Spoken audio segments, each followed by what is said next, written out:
Welcome to మహా news. నేను మహాలక్ష్మి. ఈసారి అసెంబ్లీకి వెళ్తే జగన్ కి ప్లస్ అవుతుంది అంటున్నారు రాజకీయ విశ్లేషకులు. మరి ఈసారైనా జగన్ అసెంబ్లీకి వెళ్తారా? ఆ వివరాలు ఏంటో చూద్దాం.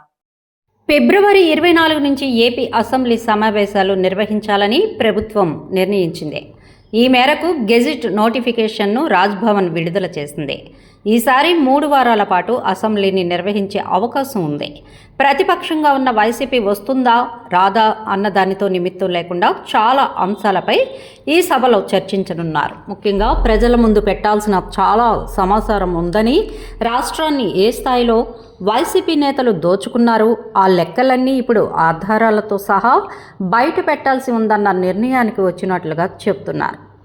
మద్యం, ఇసుక స్కాముల్లో ఎంత దోపిడీ చేశారో, ఎవరెవరు మనీ లాండరింగ్కు పాల్పడ్డారో మొత్తం ఆధారాలతో సహా ఇప్పటికే వెలుగులోకి వచ్చింది. ఆ వివరాలను ప్రజల ముందు ఉంచేందుకు ప్రభుత్వం సిద్ధమవుతోంది.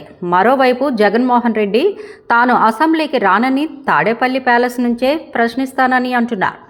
పథకాల కోసమే చంద్రబాబుకు ప్రజలు ఓట్లేశారని అంటున్న ఆయన, అదే నిజమైతే అసెంబ్లీకి వచ్చి కొన్ని పథకాలను ఇంకా ప్రారంభించకపోవడంపై ప్రశ్నించాల్సి ఉంది. కానీ అసెంబ్లీకి రావడం అంటే కొట్టుకోవడానికే అన్నట్లుగా ఆయన తీరు, మనస్తత్వం ఉంది. అందుకే వెళ్లాల్సిన పని లేదని అనుకుంటున్నారు జగన్.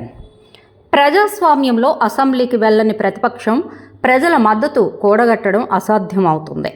అసెంబ్లీలో అవమానిస్తే, దాడులు చేస్తే అది జగన్కి ప్లస్ అవుతుంది.